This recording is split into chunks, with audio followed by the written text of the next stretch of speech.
So, nasalpak na natin yung selector mga kaskil, tapos itong thermostat. So, testing na tayo.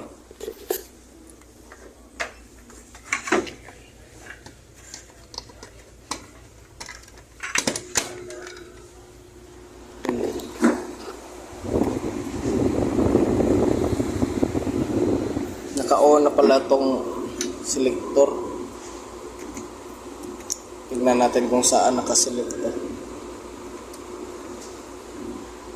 Sa low fan, so off. Yan, sa high fan. Sa high fan siya naka-point.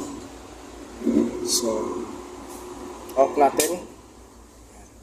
Low fan. Tapos try natin sa low cool. Yon. Andar. Dinig nyo yung andar ng compressor.